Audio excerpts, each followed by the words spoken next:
বছর দেখেন মাহফিল কমিটি, মসজিদ ম্যানেজিং কমিটি, যুব সমাজ কর্তৃক আয়োজিত সম্মিলন, তারপরে মাদ্রাসার আয়োজিত তাফসীরুল কুরআন মাহফিল সম্মিলন, ইসলাহি জুর, এই জাতীয় মাহফিল করতে গিয়া বাড়তি কোনো পেরেশানি তাদের নাই। বিগত দিনে যে বাড়তি একটা পেরেশানি ছিল, 3 জায়গায় দৌড়াইতে হয়েছে। 1 নম্বরে ডিসি, 2 নম্বরে এসপি, 3 নম্বরে ওসি।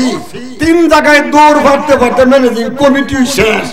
এলা অর্ডার দিলে হেলা দেয় না, হেলা অর্ডার দিলে হেলা দেয় না। আবার বক্তার নাম কোন, আমরা পরীক্ষা নিরীক্ষা করে দেখি বক্তায় আমগোর বিরুদ্ধে কিছু কইব কিনা, কথা কয় না। সব পরীক্ষা নিরীক্ষা করে যখন দেখছে এটা নিউট্রাল বক্তা, এটা নেগেটিভ বক্তা, কোন পজিটিভ বক্তা না, কোয়া যাও অনুমোদন দেওয়া হলো, মাহফিল চালাও। যখন দেখছে এই বক্তাই তো কোরআনের সঠিক আয়াতের ব্যাখ্যা করব, আমরা যে রুগী আমরা ধরা পড়বো, কলে মাহফিল বন্ধ, এখন মাহফিল করা যাবে না, কথা কয় না, ঠিক না বেঠি? এখন আর এই অনুমতির কোনো দরকার হয়? দোয়া করেন কিয়ামত পর্যন্ত বাংলার জমিনে যে দেশে অন্তত 95% মানুষ মুসলমান, এক কালিমার পতাকার তলে এক কালিমার ইউনিফর্ম লাগানো আছে, এই দেশে আবার দ্বীনের কথা বলতে কোনো পারমিশনার যাতে না লাগে, কিয়ামত পর্যন্ত আল্লাহ সেটা কবুল করুন। সকলে বলেন আমিন। রুগী মনে আছে কিছু, রুগী মনে আছে। الذين يأكلون الربا لا يقومون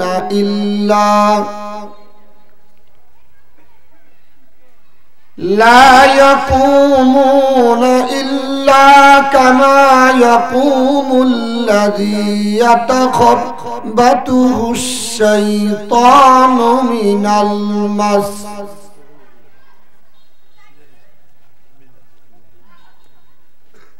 ذلك بأنهم قالوا إنما البيع مثل الربا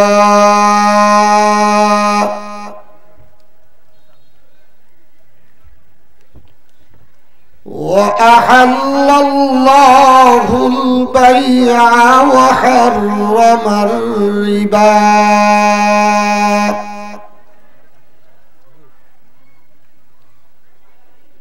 وقال رسول الله صلى الله عليه وسلم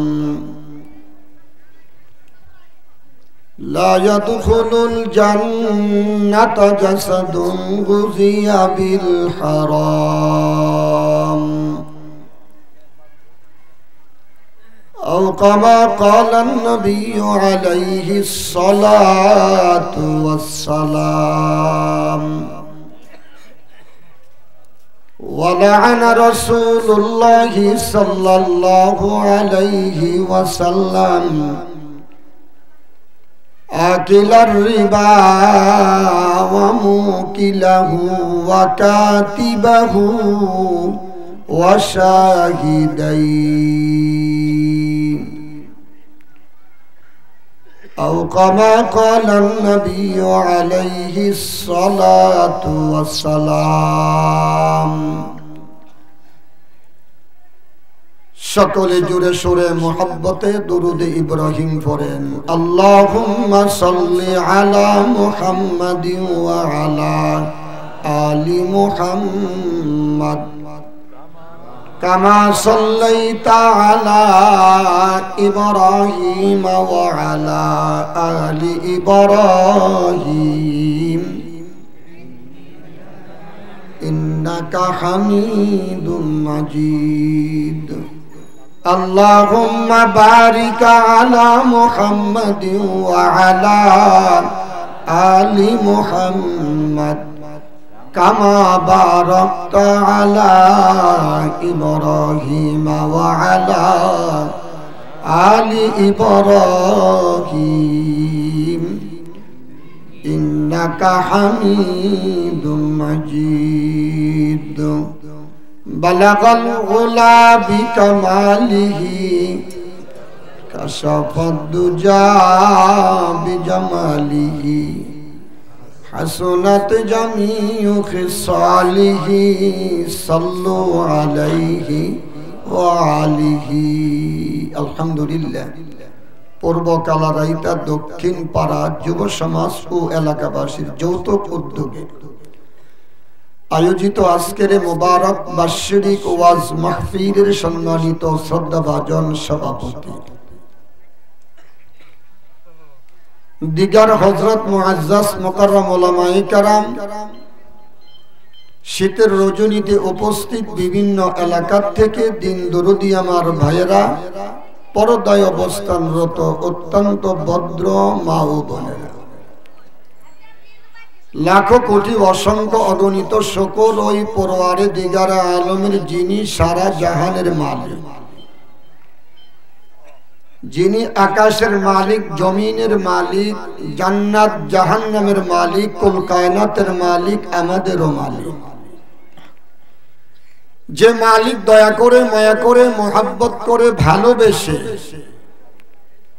দুনিয়ার সর্বশ্রেষ্ঠ উৎকৃষ্ট দামি একদিনই মুবারক মজমার মধ্যে আসার বসার তৌফিক দান করেছেন, যেই মজমার মধ্যে মানুষ আসলে আর বসলি তাদের গুনাহগুলি আল্লাহ মাফ করে দেন। এত দামি এক মুবারক মজমার মধ্যে বসে বাদ আসর থেকে ধরে রাত 9টা পর্যন্ত একাধিক উলামায়ে কেরামের আলোচনা শোনার তৌফিকও দান করেছেন।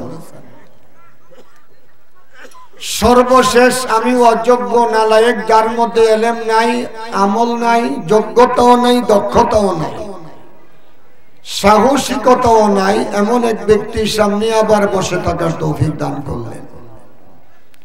সেজন্য আমরা সকলেই দিল থেকে একবার সিংহের মতো গর্জন দিয়ে কালিমাত শুকর আদায় করি, আলহামদুলিল্লাহ। আওয়াজ থোড়া মনে হয় বয়ান হয়ে গেছে পুরা, কি বলেন? আরো বাকি আছে বয়ানে? আবার এটা কি? আমার পূর্বের হযরতজি প্রাঞ্জল ভাষায় শুধু একটা বিষয়ের উপরে, দুরুদের ফজিলত শানে রাসূলের উপরে, ওনার পুরা বয়ানটাই আমি শুনছি। আমি যত জায়গাতেই মাহফিলের দাওয়াত রাখি অন্তত 2 থেকে 2.5 ঘন্টা 3 ঘন্টা আগে মাহফিলের স্থানে পৌঁছে যাই। সে চিন্তা করে বাড়ির থেকে বের হই, যাতে করে মাহফিল কমিটি কোনো পেরেশানিতে না পড়ে। বক্তার দেরি হলে ম্যানেজিং কমিটির যথেষ্ট পেরেশানির মধ্যে পড়তে হয়। পাবলিক দিকে হুজুর আসছে, হুজুর আসতেছে, হুজুরের দাওয়াতে মনে হয় দিছে, বাটপারি করছে, পোস্টারও নাম দিছে, টাকা তুলবার লাগে আসলে দাওয়াত হয়ে দিছে না। কয় কি কয় না? আসলে যিনি দাওয়াত দিছে সেটাও সত্য, যিনি দাওয়াত দিছে সেটাও সত্য, দুটোই সত্য। মাঝখান দিয়া একদল অপপ্রচার করে, মানে অপভাব ম্যানেজিং কমিটির উপরে দিয়ে তারা গুনাহগার হইতেছে, কি বলেন? এই জন্য আমি প্রত্যেকটা মাহফিলে 2 থেকে 2.5 ঘন্টা আগে, মাগরিবের পরে যিনি ওয়াজ করছে তিনার বয়ানও অর্ধেকের বেশি শুনছি। দুরুদের ফজিলত নিয়ে যথেষ্ট সুন্দর আলোচনা করেছেন রহিমুল্লাহ বসরি সাহেব, হুজুর দামাত বারাকাতুল আলিয়া। আমাকেও একটা আলোচ্য বিষয় আসার পরে দাওয়াতকারীদের পক্ষ থেকে দেওয়া হয়েছে, হুজুর এই বিষয়ে কথা বললে একটু ভালো হয়। প্রত্যেকটা রোগী ডাক্তারের কাছে যাওয়ার পরে যদি রোগের কথাটা ডাক্তারের কাছে খুলে না বলে, তাহলে ডাক্তার চিকিৎসা করতে কথা কয় না। রোগীও থাকে, ডাক্তারের ভিজিটও দেওয়া হলো, পরীক্ষা করা হলো, মেহনত করা হলো, সব করা হলো, রোগীর মতো রয়ে গেল। কারণটা কি, ভুল কোথায়, তার কি সমস্যা, এটা ডাক্তারের কাছে খুলে বলে নাই, ঠিক না? ঠিক। উলামায়ে কেরামদেরকে, উলামায়ে কেরাম হলো রুহের ডাক্তার, আমি না, আমার আগে যারা ওয়াজ করছে তারা বড়রা, আমি তো আপনাদের মতো একজন। ওলামায়ে কেরাম হলো রুহের ডাক্তার, আর এমবিবিএস এফআরসিএস পিএইচডি করনেওয়ালা প্রফেসর, অ্যাসিস্ট্যান্ট প্রফেসর, সহকারী প্রফেসর, তারা যে বসে রয়েছে তারা বসে রয়েছে বডির ডাক্তার। কোন ব্যথা করে, কোন ফসা লাগছে, কোন দান্দা হয়েছে, কোন ফুরা হয়েছে, খিদা হয়েছে, এইগুলির চিকিৎসা করা হচ্ছে, কথা কয়। আর উলামায়ে কেরাম হলো রুহের ডাক্তার, আত্মার ডাক্তার। রুহের মধ্যে যদি রোগে ধরে পড়ে, এই রোগী দুনিয়ার সমস্ত ডাক্তার কবিরাজ যদি আমরা ঘরে বসে রাখেন, এই রোগে ভালো করা যাবে না। রোগের ডাক্তারের কাছে যাইতে হবে। আত্মার ডাক্তার হলো উলামায়ে কেরাম, কে? আলেম। তো আমাদের কাছেও যদি খুলে না বলে যে এলাকাতে কি কি রোগী আছে, চিকিৎসা কেমনে করবো? ওষুধ সর্বপ্রকারের ওষুধই আছে, কমও বেশি আর কি, বুঝেন না? তো কম বেশি ওষুধ আছে। যদি বলে হুজুর আমাদের এলাকার মধ্যে সবচেয়ে বেশি এই রোগী, তাহলে এটার উপরে মেডিসিনটা একটু বাড়াইয়া দিলে, যদি আল্লাহ দয়া করে মেডিসিনটা লাগিয়ে যা, দুই চারটা ভালো হয়ে জায়গা, এই যিনি মেডিসিন দিল তিনিও লাভবান, যারা দাওয়াত দিছে তারাও লাভবান, ঠিক না দেখি? এখন আমি কিছু কথা কইলে আপনাদের পক্ষেও হতে পারে, বিপক্ষেও হতে পারে, এতে কি কোনো অসুবিধা হইব? কথা কম কোরআন থেকে আয়াত পড়ব, তার তর্জমা করব, হাদিস পড়ব, তার তর্জমা করব। যদি তার ব্যতিক্রম হয় তাহলে আপনারা আমাকে ধরবেন, হুজুর আপনি মন গড়া কথা কইতেছেন কেন? এই জন্য তারপরে আবারও শুকর আদায় আমরা এই জন্য করি। এই বছর দেখেন মাহফিল কমিটি, মসজিদ ম্যানেজিং কমিটি, যুব সমাজ কর্তৃক আয়োজিত সম্মিলন, তারপরে মাদ্রাসার আয়োজিত তাফসীরুল কুরআন মাহফিল সম্মিলন, ইসলাহি জুর, এই জাতীয় মাহফিল করতে গিয়া বাড়তি কোনো পেরেশানি তাদের নাই। বিগত দিনে যে বাড়তি একটা পেরেশানি ছিল, 3 জায়গায় দৌড়াইতে হয়েছে। 1 নম্বরে ডিসি, 2 নম্বরে এসপি, 3 নম্বরে ওসি। 3 জায়গায় দৌড় মারতে মারতে ম্যানেজিং কমিটি শেষ। এলা অর্ডার দিলে হেলা দেয় না, হেলা অর্ডার দিলে হেলা দেয় না। আবার বক্তার নাম কোন, আমরা পরীক্ষা নিরীক্ষা করে দেখি বক্তায় আমগোর বিরুদ্ধে কিছু কইব কিনা, কথা কয় না। সব পরীক্ষা নিরীক্ষা করে যখন দেখছে এটা নিউট্রাল বক্তা, এটা নেগেটিভ বক্তা, কোন পজিটিভ বক্তা না, কোয়া যাও অনুমোদন দেওয়া হলো, মাহফিল চালাও। যখন দেখছে এই বক্তাই তো কোরআনের সঠিক আয়াতের ব্যাখ্যা করব, আমরা যে রুগী আমরা ধরা পড়বো, কলে মাহফিল বন্ধ, এখন মাহফিল করা যাবে না, কথা কয় না, ঠিক না বেঠি? এখন আর এই অনুমতির কোনো দরকার হয়?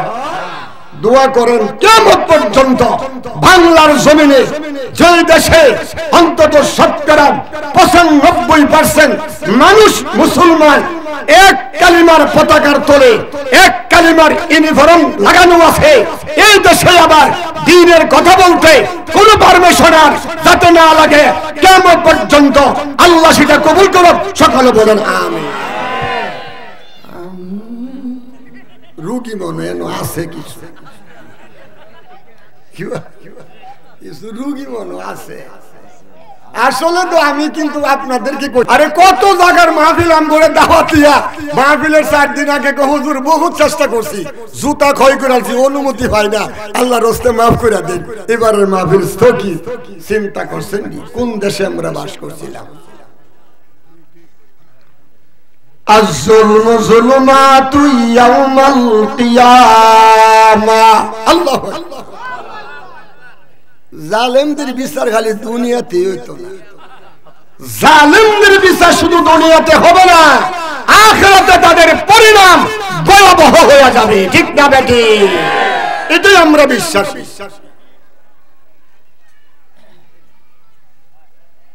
الذين يأكلون الربا لا يقومون إلا كما يقوم الذي يتخبطه الشيطان من المس ذلك بأنهم قالوا إنما البيع مثل الربا وأحل الله البيع وحرم الربا।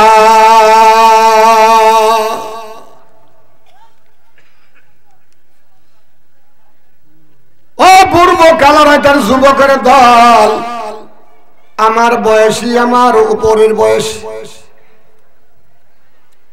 পবিত্র কোরআন শরীফের 114টা সূরার ভিতর থেকে 2 নাম্বার সূরা, যে সূরাটার নাম হইল সূরাতুল বাকারা। আমরা অনেকে মনে করি সূরা বাকারা কোরআন শরীফের 1 নাম্বার সূরা। দোস্ত না, সূরা বাকারার আগে আর একটা সূরা কোরআন শরীফ দেখবেন আছে, সেই সূরাটার নাম হলো সূরাতুল ফাতিহা। আছে কি নাই? আমনে গো নোয়াখালীও আছে তো, আলহামদুলিল্লাহ, বুঝাইতে সহজ। সে 2 নম্বর সূরা।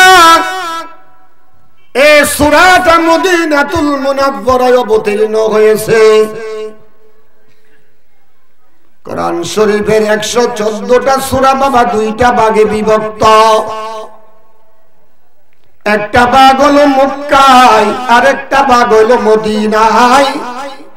আমার নবী, আপনার নবী, মায়ার নবী, দয়ার নবী, কুল মাখলুকাতের নবী, শরীয়তের পয়গম্বর মুহাম্মদ আরবী সাল্লাল্লাহু আলাইহি ওয়াসাল্লামের 63 বছরের হায়াত মুবারককে বাবা 2টা ভাগে বিভক্ত করা হয়েছে। একটি ভাগ হলো মাক্কি জিন্দেগি, আর একটা ভাগ হলো মাদানী জিন্দেগি। মাক্কি জিন্দেগিতে নবুয়ত প্রাপ্তর পরে যে 13 বছর মাক্কি জিন্দেগি ছিল, এই 13 বছরের ভিতরে যতগুলো সূরা অবতীর্ণ হয়েছে, এই সূরাগুলোর শেষে দিয়া লেখা আছে মাক্কি সূরা। আর আমার নবী 10 বছর জিন্দেগি মদিনাতুল মুনাওয়ারা, চিরনিদ্রায় রওজায় গিয়ে জিন্দা। দুনিয়ার থেকে বাবা নবীজি ওফাত হয়ে যখন রওজায় যায়, রওজায় যাওয়ার পরে জিন্দা সমস্ত নবী রাসূলগণ নিজ নিজ রওজার মধ্যে জিন্দা। আমার নবী 10 বছর মদিনাতুল মুনাওয়ারায় থাকা অবস্থায় যতগুলো সূরা নাজিল হয়েছে, সেই সূরাগুলোর শেষে লেখা আছে মাদানী সূরা। সেই সূরাটা মাদানী। ও দোস্ত, শব্দটা মদিনা না, মাদানিয়া। মক্কা নয়, মাক্কা। মদিনাও না, মাদানী। ও দোস্ত, মাদানীতে যে সূরাটা নাজিল হয়েছে, তার মধ্যে 1 নম্বর সূরা হলো সূরাতুল বাকারা। এই সূরাটা মদিনাতুল মুনাওয়ারায় অবতীর্ণ হয়। সূরার মধ্যে আয়াতের সংখ্যা হলো 286। আমি যে আয়াতটা তেলাওয়াত করলাম, এই আয়াতের নাম্বার হলো 275 নম্বর আয়াত, 3 নম্বর সিফারা, 6 নম্বর পৃষ্ঠা। হিফজুল কোরআনের মোতাবেক নাজারা কোরআন শরীফের মধ্যে বেশ কম হতে পারে। 6 নম্বর পৃষ্ঠার শুরু থেকেই আমার আল্লাহ পাক বয়ান করেন, ওয়াজ করেন, আল্লাযীনা ইয়াকুলুনার রিবা লা ইয়াকুমুনা ইল্লা কামা ইয়াকুমুল্লাযী ইয়াতাখাব্বাতুহুশ শাইতানু মিনাল মাস। ও পূর্ব কালারাইতার আমার বান্দারা, খেয়াল করে তোমরা শোনো, আমার মালিক কি কয় শোনো।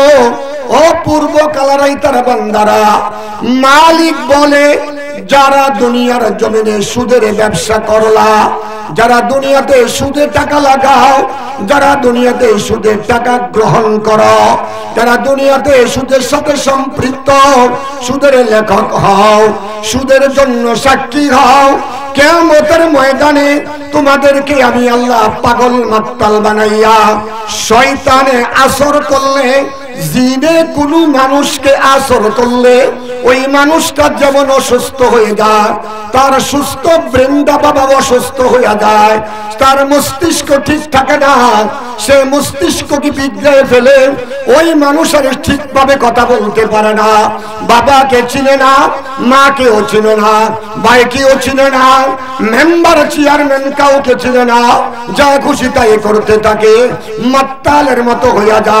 আমার মালিক বলে যারা সুদ খাইবা, যারা সুদ দিবা, যারা সুদ নিবা, যারা সুদের লেখক হইবা, যারা সুদের সাক্ষী হইবা, কিয়ামতের ময়দানে তোমাদেরকে এরকম পাগল মাতাল বানাইয়া, শয়তানের ধরা রোগীর মতো বানাইয়া ময়দানে হাসরে তোমাদেরকে দাঁড়া করাইয়া দেওয়া হবে।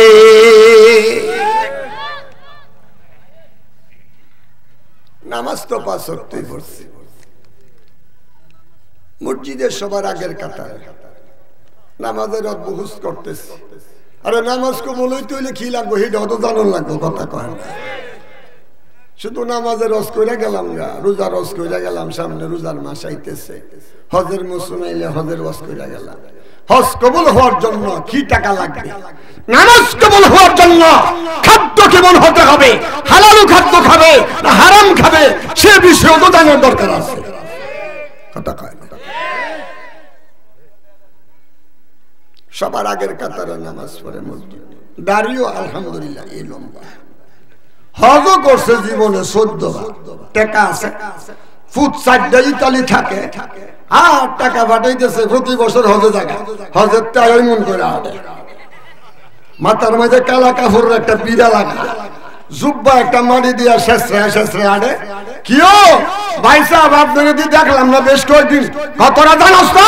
আমি তো মুখটা সরিয়ে দিয়েছি, হজ করতাম বললে মাইকিং করতেছে, মাইকিং করতেছে, কি বলে কতটা শুরু হচ্ছে? 14 বার হজ করলাম, 14 বার হজ করলাম, অ্যাডভার্টাইজ করে 14 বার হজ করছে। কিন্তু গ্রামের মধ্যে মহল্লার মধ্যে সুদের বেলা টাইম বড় চ্যাম্পিয়ন চ্যাম্পিয়ন, খালি ধানের উপরে টাকা লাগা, জমিনের উপরে টাকা লাগা, কথা কয় না। আমগো দেশ ওইটা আছে কিনা, আমগো দেশ আছে, টাকা টাকাই থাকে। বছর শেষে 1 লাখ টাকা দিলে 20 মণ ধান মাইপা লইয়া জাগা, এই দেশও আছে। ও তো রুগী ভালো পাওয়া গেছে, চিকিৎসা ঠিক মতো হইতাছে, দেখা যায় অগ্রিম, এটা অগ্রিম টাকা লাগা, টাকা টাকাই রয়েছে, ধান 20 মণ ভাইয়া লাগছে। আবার কেউ টাকা দিয়া টাকা সুদ খায়, 1000 টাকা দিলে যেটা বড় সুদি, হ্যাঁ 100 টাকা মাসে, কথা কয় না। যে একটু দুর্বল যদি হার কাছে না নেয়, আমার 60 টাকা দিও, 60 টাকা দিও, 1060 টাকা দিও মাসে, আমার কাছে টাকা আছে। আরেকজনে গিয়া দূর ভাড়া 60 টাকা, আর 10 টাকা কমায় দিব, আমার কাছে 50 টাকা, 50 টাকা দিল টাকা ভাইবার টাকা নিও। কিন্তু এইভাবে কাউকে দিতে রাজি না। হাওলাত চাইলে টাকা পাওয়া যায় না, হাওলাত বুঝেন, ধার বুঝেন, কর্জ বুঝেন, 3টাই মিললে একটা, যেটা বোঝেন সেটা।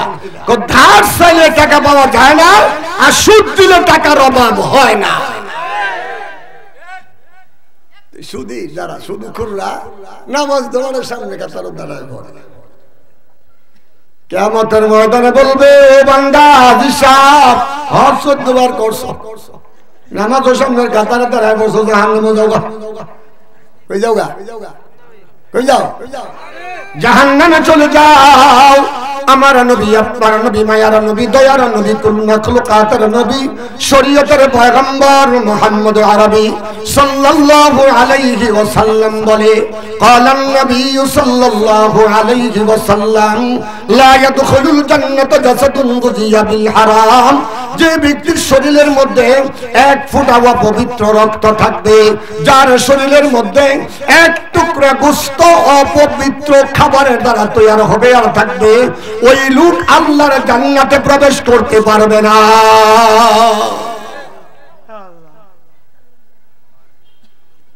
এই দোস্ত, সুদের টাকা হলো হারাম, অপবিত্র, আল্লাহর জান্নাত হলো পবিত্র। পবিত্র জান্নাতের মধ্যে অপবিত্র ঢুকতে পারবে না। পবিত্র জান্নাতে যাইতে হলে পবিত্র হইয়া দুনিয়া থেকে যাইতে হবে, কবরে যাওয়ার পরে আর পবিত্র হওয়ার কোনো সুযোগ থাকবে না।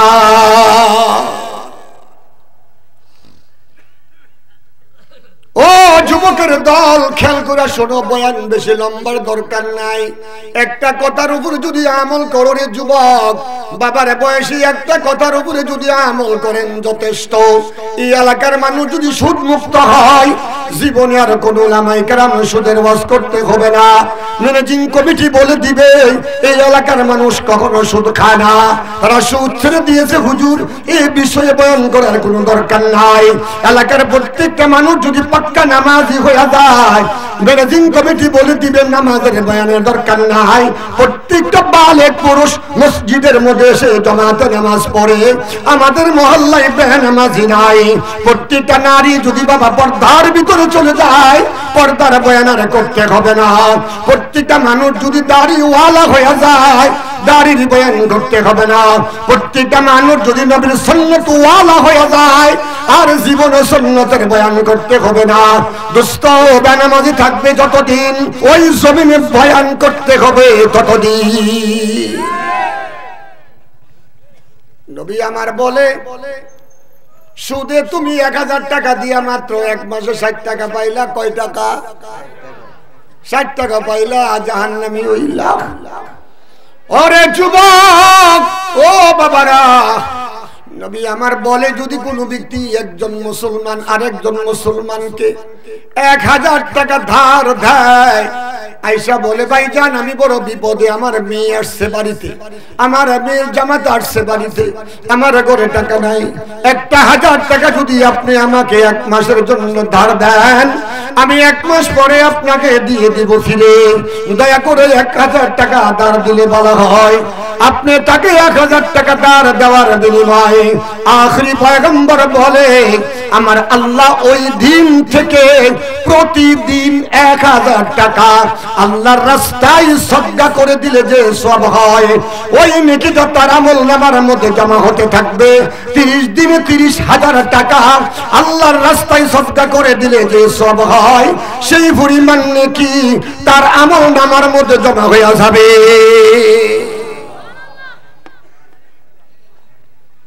টাকা টাকাই রইল, 30,000 টাকার সওয়াব পাওয়া গেল। এই দোস্ত, 1 মাস পরে আবার আসিয়া বলতেছে, দোস্ত বিপদে পড়ে গেছি, মেহেরবানি করে আমার আর 1 মাস সময় দিলে ভালো হয়, আমি টাকা ম্যানেজ করতে পারি নাই। ওই লোকটা দয়াবান বলল, যাও চিন্তা করো না, আরো 1 মাস সময় দিলাম। আখরি পয়গম্বর বলে, তুমি তোমার ভাইকে এই ইহসান করার কারণে আল্লাহ তোমার আমলনামায় আজ থেকে প্রতিদিন 2000 টাকা আল্লাহর রাস্তায় সদকা করলে যে নেকি হয়, সেই পরিমাণ নেকি তোমার আমলনামায় জমা হতে থাকবে। 30 দিনে 60,000 টাকা আল্লাহর রাস্তায় সদকা করে দিলে যে সওয়াব হয়, সেই পরিমাণ নেকি আমার আল্লাহ তোমার আমলনামার মধ্যে দিয়া দিবে।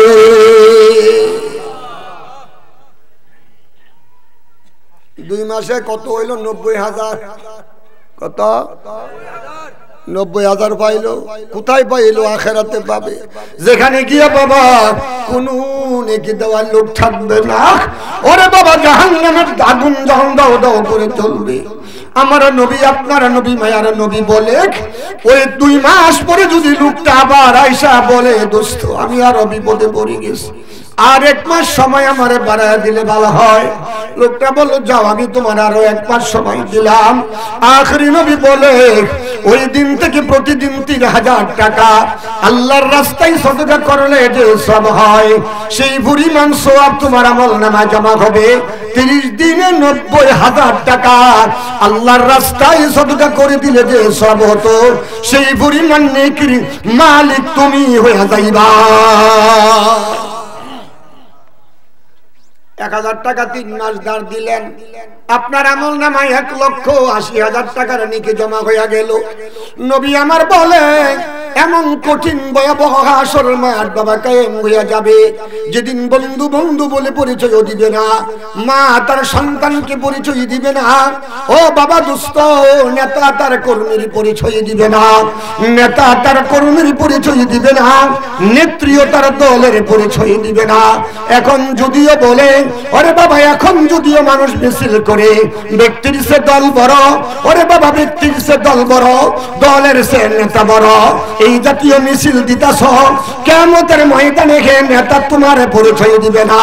আল্লাহর পবিত্র কোরআনে মওলা পাক নিজেই বলেছে, ইয়াউমা ইয়াফিরুল মারউ মিন আখিহি ওয়া উম্মিহি ওয়া আবিহি ওয়া সাহিবাতিহি ওয়া বানি লিকুল্লি ইমরিইন মিনহুম ইয়াউমা ইযিন শা'নুন ইউগনি ওয়াজুহু ইয়াউমা ইযিন মুসফিরা দাহিকাতুন মুস্তাবশিরা ওয়া ওয়াজুহু ইয়াউমা ইযিন আলাইহা গবারা তারহাকুহা কতারা উলাইকা হুমুল কাফারাতুল ফাজারা। আমার মালিক বলে কিয়ামতের ময়দানে তোমার ভাই তোমারে ভাই বলে পরিচয় দিবে না, তোমার মা তোমাকে সন্তান বলে পরিচয় দিবে না, তোমার বাবাও তোমাকে সন্তান বলে পরিচয় দিবে না, তোমার স্ত্রী তোমাকে স্বামী বলে পরিচয় দিবে না, তোমার সন্তানগুলোও তোমার বাবা বলে পরিচয় দিবে না। এমন একটা কঠিন ভয়াবহ হাসর মাঠে যখন তুমি দাঁড়ায়া যাইবা, 1000 টাকা এক ব্যক্তিকে 3 মাসের জন্য তার দেওয়ার কারণে তুমি দেখবা বিশাল আকারে একটা পাহাড় দেখা যায়। মালিক বলবে ও বান্দা তোর চিন্তার কোনো কারণ নাই, ওই যে পাহাড়টা দেখা যায় ওই পাহাড়টা হলো তোর নেকির পাহাড়। লোকটা বলবে পরওয়ারদিগার আলম, এত নেকি কিভাবে হলো? এত নেকির কাজ তো আমি দুনিয়াতে করি নাই। আল্লাহ বলবে তুই সুদে টাকা না লাগাইয়া আমার এক বান্দাকে তুই ইহসান করতে গিয়া তুই ওই লোকটার ধার দিয়েছিলে, আমি আল্লাহ তোর আমল নামার মধ্যে এইভাবে নেকি জমা করতে করতে আজকে বিশাল পাহাড়ের মালিক তুই হয়ে গেলে।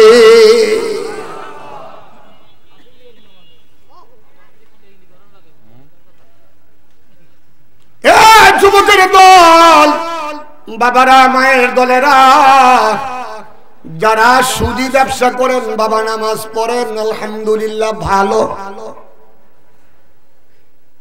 নামাজের মধ্যে ইবাদত সীমাবদ্ধ না,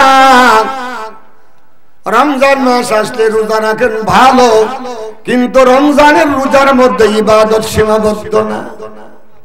টাকা আছে পয়সা আছে রে বাবা, মক্কা মদিনায় গেলা ভালো, কিন্তু মক্কা মদিনার মধ্যেই তোমার ইবাদত সীমাবদ্ধ নয়।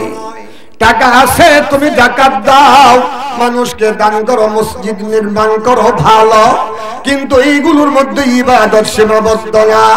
তাহলে ইবাদত আবার কোথায়? ইবাদত হলো আমার আল্লাহর প্রত্যেকটা আদেশ মানার নাম হইল ইবাদত, আমার আল্লাহর সমস্ত নিষেধগুলো মানার নাম হইল ইবাদত। আদেশ মানো নিষেধ মানো না, তুমি আল্লাহর ইবাদত করো না, তুমি মুনাফিক। নামাজ পড়ো, হজ করো, বিবিরে পর্দা করো, ওয়াজ নসিহত করো, মসজিদ নির্মাণ করো, কিন্তু তুমি সুদ খাও। ওইগুলি আল্লাহর আদেশ মানো, শুদ্ধ আমার আল্লাহর নিষেধ এটা তো মানো না। তাহলে বুঝা গেল ওইগুলি মানুষকে ধোঁকা দেওয়ার জন্য করা, লোক দেখানো ইমান ওয়ালা কপট মুনাফিক, লোক দেখানো আমল ওয়ালা কপট মুনাফিক। জায়গা তাদের জাহান্নামের সবচেয়ে নিচে, ঠিক জায়গা তাদের জাহান্নামের সবচেয়ে নিচে, ঠিক। ও দোস্ত, আম্মা জান আয়েশা সিদ্দিকা রাদিয়াল্লাহু তাআলা আনহা, নবীজির স্ত্রীগণ, বিবিগণ, আমাদের আম্মা, আমাদের আম্মা জান, নবীদের বর্তমানে তিনাদেরকে পৃথিবীর কোন উম্মত বিয়ে করতে পারবে না, কারণ তিনারা রুহানি মা, তিনারা হলেন আমাদের রুহানি মা। আম্মা জান আয়েশা সিদ্দিকা রাদিয়াল্লাহু তাআলা আনহা একদিন প্রশ্ন করেন, ইয়া রাসূলুল্লাহ, হাসরের ভয়াবহতার কথা আপনার কাছে শুনে কলিজার মধ্যে অতি ভয় পয়দা হয়ে গেছে। আমি একটু জানতে চাই, এই হাসরের মাঠে কি আপনার পরিবারের কথা আপনার মনে থাকবে কিনা? নবী আমার বলে, আয়েশা আমার মনে থাকবে, তবে 3 জায়গার মধ্যে কেউ মনে রাখতে পারবে। আল্লাহ, এ সুদী ভাইরা নামাজ পড়েন আলহামদুলিল্লাহ, বড় ভালো কাজ করতেছেন। নামাজ আমার আল্লাহ পাকের সবচাইতে বড় একটা হুকুম, সুদ আমার আল্লাহর সবচাইতে বড় একটা নিষেধ। নামাজ আমার আল্লাহর সবচাইতে বড় একটা হুকুম, সুদ আমার আল্লাহর সবচাইতে বড় একটা নিষেধ। ও দোস্ত, নবীজি বলে 3 জায়গাতে তামাম পৃথিবীর কোন মানুষ কেউ কারো কথা মনে রাখতে পারবে না। কয় জায়গা? কথা বুঝেননি আপনারা? গলা ভাঙ্গা, গলা কিন্তু অসুবিধা, কথা স্পষ্ট বুঝেন কিনা? আর কত 33 বছর বয়ানের মাঠে, 33 শতে উলামায়ে কেরাম মাইকে বসে বলে, আমরা জন্মের আগের থেকে হুজুরে বয়ান করতেছি, আমরা শিশু তখন থেকে হুজুরে আমাদের এলাকায় ওয়াজ করে। আর কতকাল বাবা, আর তো শরীরেও কুলান, আবার হার্ট অপারেশন। যাই হোক, সেটা বলার জন্য আসি নাই। যদিও গলা ভাঙ্গা সুরা কয়েকটা কথা কই, যদি এই কথাগুলির উপরে আমল করেন আপনাদের নাজাতের জন্য যথেষ্ট হয়ে যাইতে পারে। ঠিক না ঠিক? আজকের থেকে যদি পূর্ব কালারাইতার মানুষ তওবা করে, মাবুদ জীবনে আর একদিনও সুদ খাবো না, পারি তো হাওলাত দিব, না পারি তো না দিব, তবু আমি সুদের কাছে যাব না। ঠিক না বেঠে? এরকম ভাবে যদি আমরা ওয়াদা করি, পারি তো পারি, তাহলে হাওলাত দিব, না পারি হাওলাত দিব না, তাও সুদের কাছে আমরা যাব না। টাকা ধানের উপরে লাগাবো না। 3 জায়গাতে মনে থাকবে না। কয় জায়গা? আম্মা জানা আয়েশা সিদ্দিকা রাদিয়াল্লাহু তাআলা আনহার চোখ দিয়ে পানি চলছে। ইয়া রাসূলুল্লাহ, ওই 3 জায়গার নামটা জানতে চাই। নবী আমার বলে, ও আয়েশা শুনে রাখো, 1 নম্বর জায়গা হলো বিচারের কাজ যখন শুরু হয়ে যাবে, আমার মালিক যখন লিমানিল মুলক ইয়াউমা লিল্লাহিল ওয়াহিদিল কাহ্হার নামের মতো তোরাগান্বিত আর কোনো নাম নাই।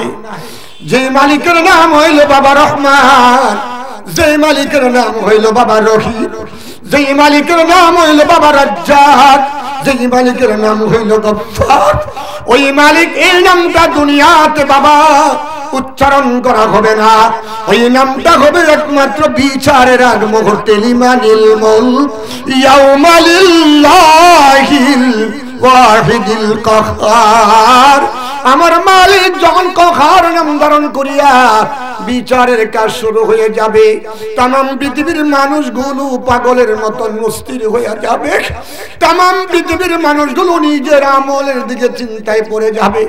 না জানি আমি কোন অবস্থার মধ্যে পড়ি, না জানি আমি হিসাব দিতে গিয়া কোনো ধরা খাওয়া যায়। ওই সময় তার বাবা মার কথাও মনে থাকবে না, বিবি বাল বাচ্চার কথাও মনে থাকবে না, বন্ধু বান্ধবের কথাও মনে থাকবে না, নেতা নেত্রীর কথাও মনে থাকবে না, ক্ষমতার কথাও বাবা মনে থাকবে না, গদির কথাও বাবা মনে থাকবে না। 1 নম্বর জায়গা হলো বাবা, সেটা হলো বাবা বিচার যখন শুরু হয়ে যাবে।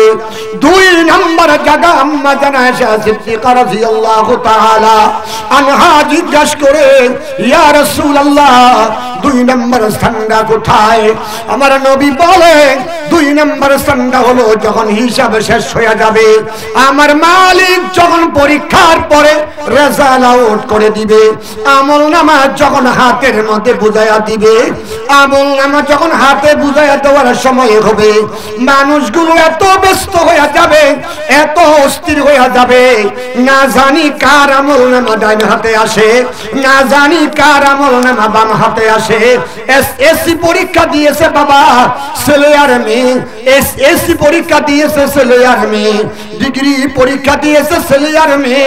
একটা পেরেশানি হলো পরীক্ষার হলের ভিতরে যাওয়ার পরে, একটা পেরেশানি হলো হলের ভিতরে যাওয়ার পরে না জানি প্রশ্নমালার মধ্যে কি প্রশ্ন এসেছে, আমার কমন পড়ে না আমার কমন না পড়ে, এই চিন্তায় বেশ অস্থির হয়ে যায়। পরীক্ষা দিয়ে বাড়িতে চলে আসছে, আগের দিন বাবা খবর হয়ে গেছে আগামী কালকে পরীক্ষার রেজাল্ট আউট হবে। যারা পরীক্ষা দিয়েছে অনেকে দরজা দিয়ে ঘরের ভিতরে বসে কান্না করতেছে, না জানি আমার পরীক্ষার রেজাল্ট ফেল চলে আসে। ওরে বাবা পাগলের মতন দৌড়ায়, কার রেজাল্ট জানি কি আসে। ময়দানে হাসরে রেজাল্ট আউট হওয়ার সব এরকম পাগল হয়ে যাবে, কেউ কারো কথা মনে রাখতে পারবে না। ও দুস্থ, যারা সত্যিকার দুনিয়াতে ইমানদার, নামাজও পড়েছে, রমজানের রোজাও রেখেছে, টাকা আছে হজ করেছে, টাকা আছে যাকাত দিয়েছে, টাকা আছে বাবা মসজিদ নির্মাণ করেছে, ও বাবা সুদের কাছ থেকে দূরে সরে রয়েছে, জীবনে কোনোদিন 1 টাকা সুদ খায় নাই, ব্যাংকে টাকা রাখার পরেও যে লভ্য অংশ আসছে ওই টাকাটাও নিজে গ্রহণ করে নাই। ব্যাংকে সেভিংস অ্যাকাউন্ট করিয়া টাকা রাখলা তুমি 10 বছর, দেখো গিয়া দেখো তোমার 10 লাখ টাকার মধ্যে 14 লাখ হয়ে গেছে। তুমি 10 লাখ তোমার জন্য হালাল খাইতে পারবা, অসুবিধা হবে না। বাকি 4 লক্ষ টাকা তুমি যদিও উঠাও, এই টাকাটা আল্লাহর রাস্তায় না, গরিবদেরকে তুমি দান করে দিবা, সওয়াবের আশা করা যাবে না। অর্থাৎ এই টাকা দানের দ্বারা নেকি হোক এমন কোন নিয়ত করা যাবে না। যেহেতু এটা সুদের টাকা, ওই টাকাটা এমন গরিব দুঃখী দরিদ্র এমন মিসকিনদেরকে দিবা যারা দুনিয়াতে চলা বড় কষ্ট, এমন গরিবদেরকে তুমি নেকের নিয়ত না করিয়া তুমি দান করিয়া দিবা। আল্লাহ কয় তুই নেকের নিয়ত করস নাই, যেহেতু টাকাটা পবিত্র নয়, তারপরেও আমি আল্লাহ তোর আমল নামার মধ্যে নেকি জমা করে দিব।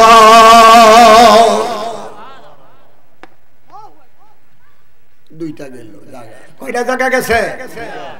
আর একটা বাকি আছে কি না? আম্মা জানা আয়েশা সিদ্দিকা রাদিয়াল্লাহু তাআলা আনহা প্রশ্ন করে, নবী গো 3 নাম্বার জায়গাটা কোথায়?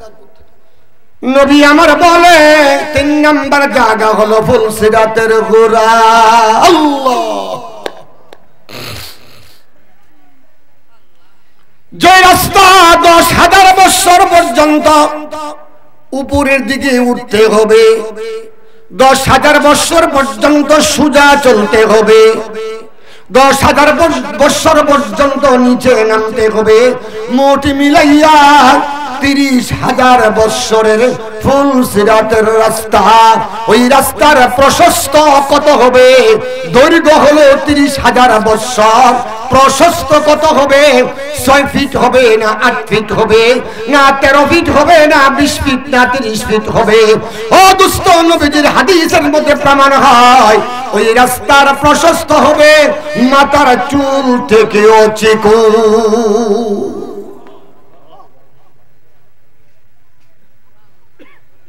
ও সুধী ভাইরা, খেয়াল করে বুঝাও, নামাজ পড়ার পরেও কিন্তু জান্নাত পাইবা না, পাইবা না। নবী বলেছে ওয়ালানা রাসূলুল্লাহি সাল্লাল্লাহু আলাইহি ওয়াসাল্লাম আকিলার রিবা ওয়া মুকিলাহু ওয়া কাতিবাহু ওয়া শাহিদাইন। যিনি সুদ দিলা, যিনি সুদ গ্রহণ করলা, যিনি সুদের লেখক হইলা, কাগজের মধ্যে লেখলা, যিনি আবার নিচে দিয়া সাক্ষী হইলা, যদি আপনার কাছ থেকে টাকা নিয়েছে অস্বীকার করে, আমি 10 জনের সামনে দাঁড়াইয়া সাক্ষী দিব, আমি সাক্ষী হইয়া গেলাম।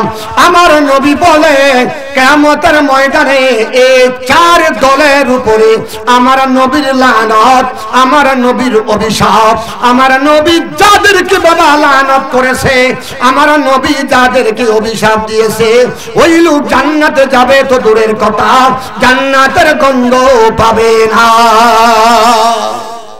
ঠিক না? ঠিক। এরে দোস্ত, মাথার চুল হইতেও চিকন। নবী আমার বলে আয়েশা রাসূল, এই চুলটা কত দার হবে? খুর দিয়া মানুষের মাথা কামাই শিলেরা নাফিতের দোলেরা, এ খুঁটার যত দ্বার তার চাইতে অধিক দ্বার হবে। ও দুস্থ, তার নিচে জাহান্নামের আগুন দাউ দাউ করে জ্বলবে। ক্বালান নবী সাল্লাল্লাহু আলাইহি ওয়াসাল্লাম নারুকুম জুজউন মিন ৭০ জুজউন মিনান নারি জাহান্নাম। ও আল্লাহর বান্দা, নবীর উম্মতের দল, জাহান্নামের আগুনটা নিচে দাউ দাউ করে জ্বলবে। যারা সত্যিকার আমলওয়ালা হবে, নামাজি হবে, সুদ ছাড়নেওয়ালা হবে, হালাল গাদা খাবে, বিবির পর্দার মধ্যে রাখবে, সত্য কথা বলবে, উলামায়ে কেরামকে সম্মান করবে, নবীরে সম্মান করবে। আল উলামা ওয়ারাসাতুল আম্বিয়া, উলামায়ে কেরাম হলো নবীজির ওয়ারিস, উলামায়ে কেরাম হলো নবীজির ওয়ারিস। আমার নবী এখন দুনিয়াতে নাই, উলামায়ে কেরামকে যদি তুমি সম্মান করো, আমার নবীকেই যেন তুমি সম্মান করলা। আর আমার নবী বলে আখির জামানার আমার উলামায়ে কেরামকে যদি তোমরা, আলেমদেরকে যদি তোমরা মুহাব্বত করো, সম্মান করো, আমি নবীরই যেন তোমরা মুহাব্বত করলা, সম্মান করলা। আমি নবী সুসংবাদ দিয়ে দিলাম, আমান আহাব্বানি কানা মাই ফিল জান্নাহ। কাল কিয়ামতের ময়দানে এই কঠিন জাহান্নামের মধ্যে তোমাদের যাইতে হবে না। আমি নবী ওয়াদা করলাম, কিয়ামতের ময়দানে আমি নবীর সঙ্গে তোমরা জান্নাতে যাইবা।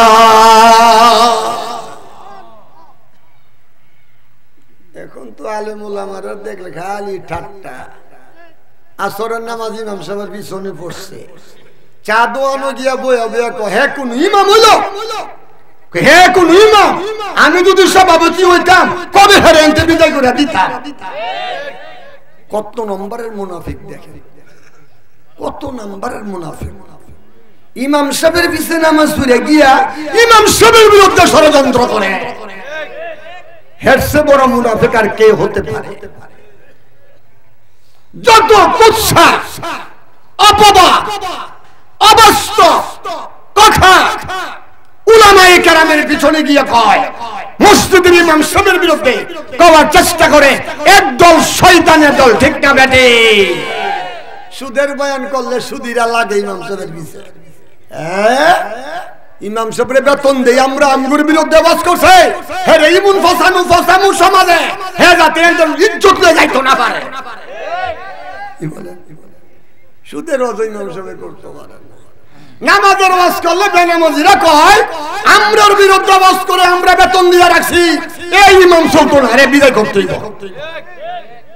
নামাজের ওযু করতে পারতো না, সুদের ওযু করতে পারতো না, বয়ান ঘুরায় গেছে গা পর্দা। এবার পর্দার ওয়াজ করে পরে গিয়া আরেক দলে কয়, হ্যাঁ আমার মেয়ে, আমার বিবি সাতার বয়া বাজারে, কাশীপুর বাজারে গিয়ে ঘুরে গেলে, হ্যাঁ তো আমারও কইছে বেতন তো আমিও দেই, হের মতন ইমামের সমাজে চলতো না, তার বিরুদ্ধে একটা দল থাকাই তুই কথা হয় না।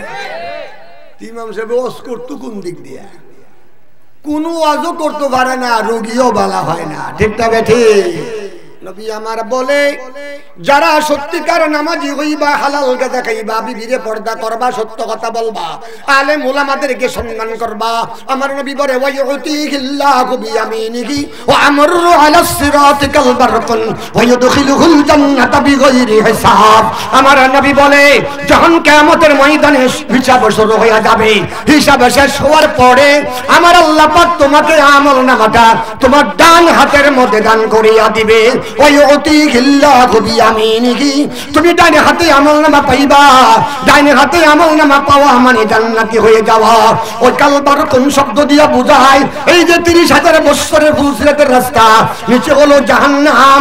ওই ফুলসিরাতের রাস্তা আমার আল্লাহ বিজলির আকারে ফুলসিরাত পার করিয়া দিবে। হাতেতে আমলনামা লাভ করিবে যারা, কঠিন হাসর ময়দানেতে চরম সুখী তারা। খুশির সাথে বলবে তারা একে দুসরার কাছে, দেখো তো ভাই ইহার মাঝে কি সব লেখা আছে।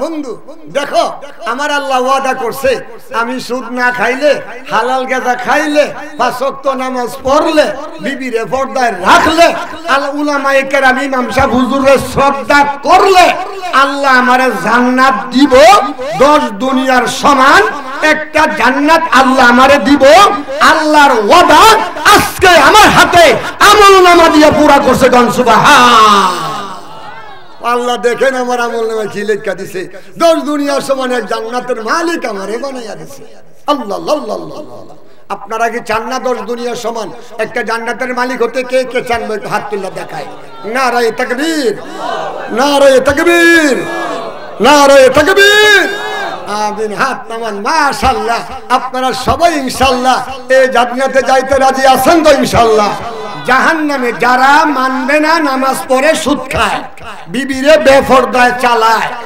উলামায়ে কেরামের বিরুদ্ধে ষড়যন্ত্রের জাল বুনে যেমন বর্তমানে আমাদের বাংলাদেশের বিরুদ্ধে একটা দল কারাগারের বাহিরে তাকিয়া তারা ষড়যন্ত্রের জাল বুনতেছে ঠিক না বেঠে আতামরা করে আতামরা খবর পান না খবর পান না মিয়া একটার পর একটা নিত্য নতুন ষড়যন্ত্রের জাল তারা বুনতেছে আমাদেরকে সে জালের মধ্যে আটকানোর জন্য বাংলাদেশের মানুষ সচেতন বাংলাদেশের মানুষ এখন সজাগ হয়ে গেছে বাংলাদেশের মানুষ এখন সুচ্চার হয়ে গেছে আর তোমাদের ষড়যন্ত্রের জালে আবদ্ধ হবে না হবে না হবে না ঠিক না বেঠি যত ষড়যন্ত্রই করো তাদের মাথা গরম হয়ে গেছে দাদি যখন ভারতে গেছে সকল দাদার মাথা গরম হয়ে গেছে কথা কয় না দাদি যেই মাত্র ভারতে গেছে সকল দাদার মাথা গরম হয়ে গেছে তারা ঘুম নাই আহার নাই নিদ্রা নাই 24 ঘন্টা বাংলাদেশ কিভাবে ধ্বংস করে দেওয়া যায় চিন্তা করতেছে এত সহজ মনে কইল না বাংলাদেশে এখনো 16 কোটি রূপে মুসলমানই আছে এই মিয়া গাজার মধ্যে মাত্র 22 লক্ষ মানুষ যোদ্ধার সংখ্যা হলো মাত্র 25 থেকে 30 হাজার গাজার তারাই তো দুই জাতির কাছে মাথা নত করতেছে না করবে না তাদের একটাই দাবি আমরা শাহাদাতের পেয়ালা এই আমরা ফিলিস্তিনিতে থেকে শাহাদাতের পেয়ালা পান করব তারপরেও আমরা ইসরায়েলের কাছে আত্মসমর্পণ করব না আমরা মাথা নত করব না আমরা ঈমান নষ্ট করব না যদি 22 লক্ষ মানুষ সারা বিশ্বের ইহুদি বেঈমান ইহুদির দলের ষড়যন্ত্র করতেছে আর সাহায্য সহযোগিতা ইসরায়েলকে করতেছে এরপরেও তাদেরকে দুর্বল করতে পারে না বাংলাদেশে 80 কোটি মানুষ এই বাংলাদেশে 16 কোটি মানুষ এখনো ইনশাআল্লাহ আছে মনে করিও না যদি জিহাদের ডাক আসে জিহাদ করে হলেও ঈমান নিয়ে কবরে যাইতে বাংলার মানুষ প্রস্তুত ঠিক না বেঠে আপনারা রাজি আছেন কেডা কেডা রাজি হাত তুলে নারায়ে তাকবীর আমিন হাত নামান আল্লাহ কবুল করুক আল্লাহ কবুল করে সকলে বলেন আমিন উল্টা পাল্টা বুঝছেন না বর্তমান প্রেক্ষাপটে যেটা আছে কিছু পাওয়াই লাগে আমরা না কইলে আপনারা বুঝবেন কোত্থেকে এই দুষ্ট আফগানিস্তানে একটানা 20 বছর যুদ্ধ করেছে একদিন দুই দিন নয় একটানা 20 বছর যুদ্ধ করার পরে আল্লাহ তাআলা আফগানিস্তানকে মুসলমানের হাতে বুঝাইয়া দিয়েছে দিছে কি দিছে না এখন বেপরদায় চলতে পারে না সুদ খাইতে পারে না নামাজ পড়তে পারে না ডাকাতি করতে পারে না সন্ত্রাসী করতে পারে না এখন সব বন্ধ বাংলাদেশও এরকম দোয়া করেন আল্লাহ এমন একজন ন্যায়পরায়ণ বাদশা বাংলাদেশের জন্য নিযুক্ত করুক যাতে বাংলাদেশে আর বিগত দিনের মতন স্বৈরাচারী খুনি সন্ত্রাসী জালেম এই দেশে যেন না আসতে পারে এটা আমাদের সতর্ক থাকা একান্ত দরকার আমাদের ঈমানি দায়িত্ব ঈমানি দায়িত্ব ঈমানি দায়িত্ব ঠিক না বেঠে আর যারাই ক্ষমতায় আসার জন্য লালায়িত উঠতে উড়া লাগছেন আপনাদেরকে বলি যদি আপনারাও ক্ষমতায় যাও আসেন ক্ষমতায় আইসা যদি বিগত দিনের সরকারের মতন টাকা পাচার করা শুরু করেন স্বৈরাচারী করেন আর খুন করেন আমরাও বিগত দিনের সরকারের মতো এই দেশে পলায়া যাইতে হইব ঠিক না বেঠে কাউকে ছাড় দেওয়া হবে না মরবো তো মরবো, ইমান নিয়ে বাঁচবো তো বাঁচবো, ইমান নিয়ে বাঁচবো, মরবো তো মরবো, ইমান নিয়ে কবরে যাব। ঠিক না ঠিক?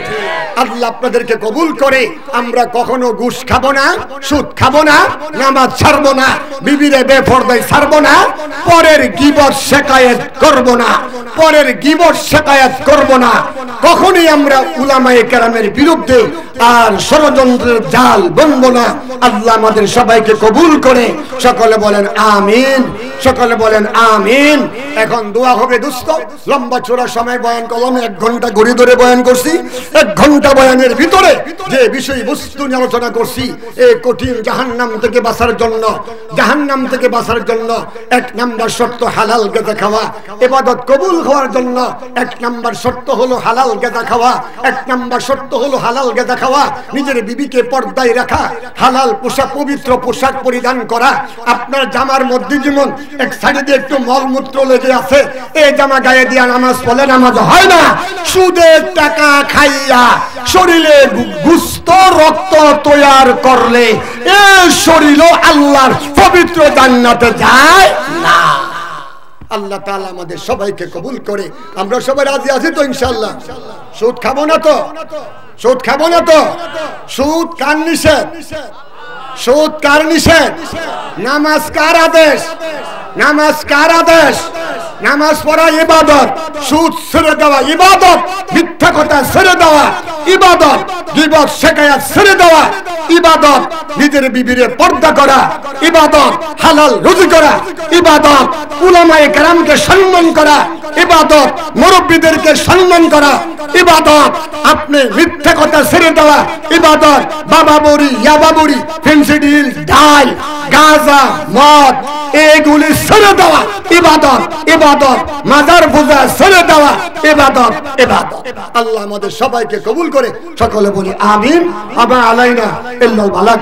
এখন আপনাদের সম্মুখে আজকের মাহফিলে যিনি প্রধান অতিথি, তিনি কিছু কথা বলবেন বা সভাপতি, তেনারা 2-4 মিনিট কথা বলার পরে দোয়া করা হবে। গভীর রাত পর্যন্ত বয়ান শুনে ফজরের নামাজ না পড়লে এই বয়ানের দ্বারা কোনো ফায়দা হাসিল হবে না। আমা আলাইনা ইল্লাল বালাগ।